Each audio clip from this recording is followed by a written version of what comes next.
Nama saya Alfian Zaidan Rizky dari 12 MIPA 6, absen 01. Kali ini saya akan membuat sebuah modifikasi dari masakan daerah, yaitu kue talam.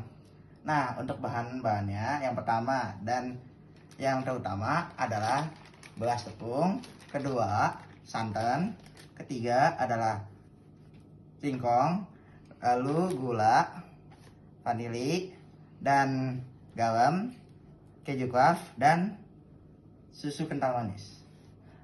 Untuk proses pembuatannya akan dilanjutkan di video selanjutnya. Terima kasih. Untuk teknik pengolahan kue talam dibagikan menjadi dua.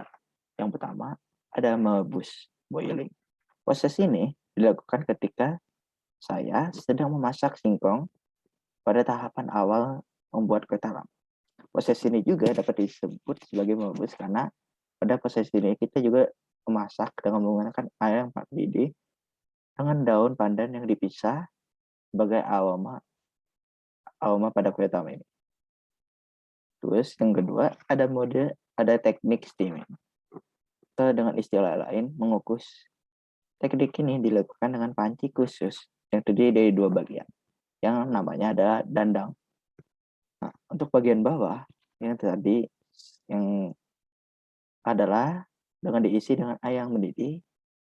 Lalu kemudian pada bagian atas digunakan untuk meletakkan singkong-singkong yang sudah dihaluskan tersebut dan tepung beras atau santannya setelah singkong yang selesai dikukus.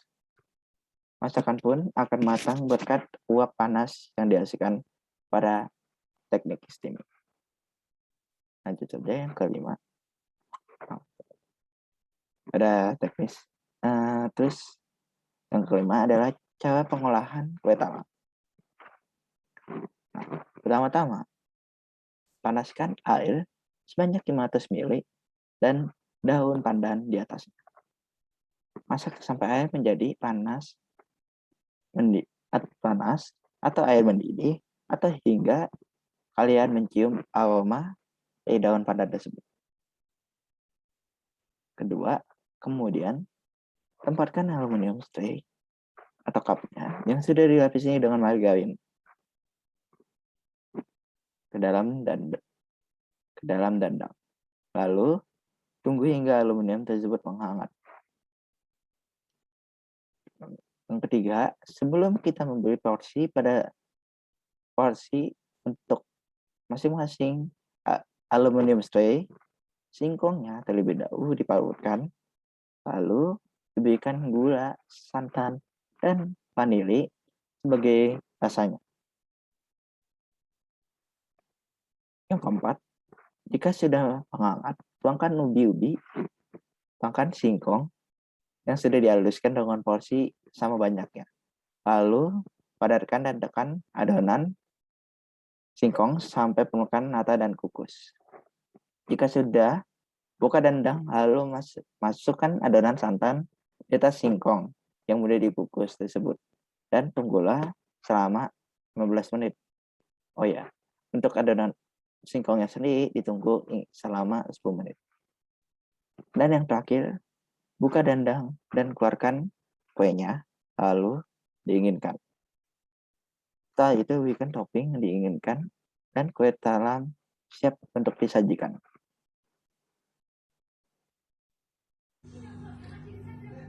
Halo semua, jadi selanjutnya setelah saya memasak kue talamnya, kita selanjutnya akan memasukkan topping yaitu meses, keju craft, dan susu kental manis.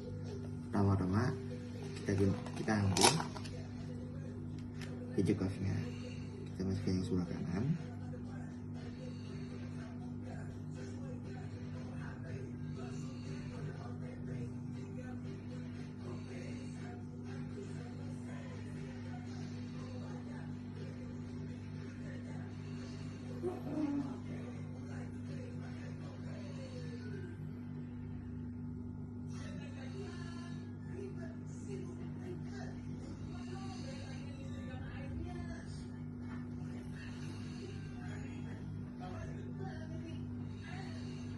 Lalu yang kedua ada mesis.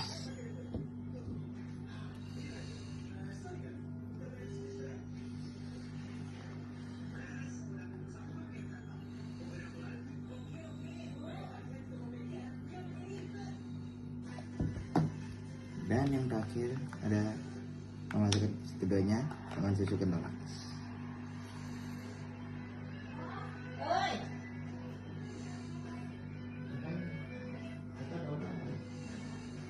Jadi kue talam yang saya buat secara modifikasi, ada satu keju dengan susu kental manis dan ada satunya lagi dengan mesis dengan susu kental manis.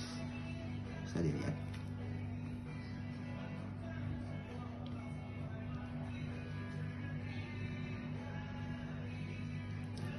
Oke, itu saja. Mohon maaf untuk video kali ini. Wassalamualaikum warahmatullahi wabarakatuh. Assalamualaikum warahmatullahi wabarakatuh. Sekarang kita memasuki segmenting, targeting, dan positioning. Nah, yang pertama adalah geografi. Segmenting dibagi menjadi dua, geografis dan demografis. Untuk geografis adalah daerah sekitar Jakarta Timur dan Jakarta Barat. Dan demografis adalah untuk masyarakat semua kalangan umur, maupun itu perempuan ataupun laki-laki. Lalu yang kedua, targeting. Ditargetkan kepada calon pembeli yang menyukai kue tradisional, terutama kue talam, termasuk yang jajanan, ringan, sehat, dan beragam dengan rasanya. Oleh karena itu, dengan sifat fleksibel dari kue talam sendiri, yang artinya secara keseluruhan dapat disesuaikan dengan kondisi di sekitar. Yang ketiga, ada positioning. Dengan menyelesaikan permasalahan yang muncul dalam kalangan masyarakat, yakni jika seseorang sedang masa lapar atau sebagai menu buka puasa dan membutuhkan makanan dengan harga yang terjangkau seperti halnya kue talam. Untuk cara mempromosikan, kue talam ini akan dipromosikan dengan berbagai penawaran yang menarik melalui media online ataupun offline. Dengan media online, kita akan menggunakan platform-platform seperti Instagram, WhatsApp, GoFood yaitu Gojek, Twitter, dan lain sebagainya. Sedangkan untuk media offline sendiri, dengan menggunakan cara menyebarkan brosur atau flyer bersama-sama dengan memberikan sebuah sampel produk ini. Lalu, dengan mengajak kerabat dekat untuk membantu untuk mempromosikan barang dagangan ini. Ini adalah contoh saya untuk mempromosikan produk kue talam. Kita memasuki keterangan estimasi harga pokok produk. Yang pertama adalah tepung beras. Satu bungkus dengan berat 1 kg dengan harga 10.000. Lalu yang kedua, singkong dengan 1 kg yang dibutuhkan setengahnya dengan harga 5.000. Yang ketiga, ada vanili sasetan yang dibutuhkan secara 2 dengan harga 500 perak. Lalu yang keempat adalah gula dengan berat 1 kg, namun yang dibutuhkan adalah 1/5-nya dengan harga Rp12.000. Lalu yang kelima, ada daun pandan yang dibutuhkan dengan 5 buah helai. Lalu yang keenam, santan kala dengan 1 buahnya adalah 80 gram dengan dibutuhkan 2 dengan harga Rp2.500. Lalu yang ketujuh, ada susu kental manis maupun itu kaleng dan pouch dengan berat 500 gram. Dibutuhkan 1/5-nya dengan harga Rp15.000. Dan yang terakhir adalah ada keju Kraft cheddar. Satu bungkusnya adalah 160 gram yang dibutuhkan setengahnya dengan harga Rp20.000. Semuanya adalah biaya variabel per unitnya adalah Rp33.900. Kita memasuki biaya tetap. Yang pertama, ada sewa tempat dengan harga 0. Karena saya menggunakan rumah saya sebagai tempatnya. Lalu yang kedua, peralatan alat dengan harga Rp15.000. Yang ketiga, ada tagihan air maupun listrik dengan harga Rp75.000. Dan yang keempat, biaya promosi dengan harga Rp15.000. Semuanya biaya tetap adalah Rp100.000. Nah, kita sekarang memasuki biaya variabel per unit, yaitu Rp33.900. Dengan kasus ini, keuntungan yang diinginkan adalah 25%.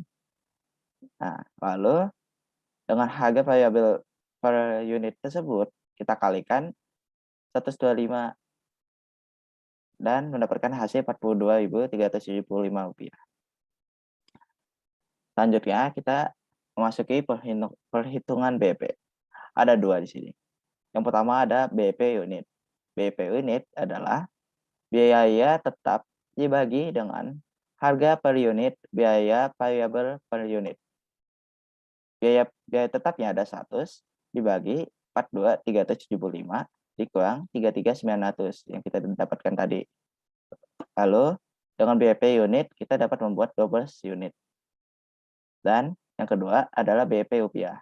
Dengan BP rupiah, biaya tetap dibagi harga jual dikurang biaya variabel per unit dibagi harga per unit. Dengan hasil ini kita mendapatkan harga jual biaya variabel per unit dibagi harga per unit adalah 1/5 atau 0,2. Lalu dikalikan, lalu dibagi dengan Rp100.000. Kita dapatkan Rp500.000 sebagai BIP rupiah. Itu saja dalam video ini. Selebihnya mohon maaf dan sekurangnya ada di saya dan selebihnya ada di Allah Subhanahu wa taala. Sekian dari saya. Wassalamualaikum warahmatullahi wabarakatuh.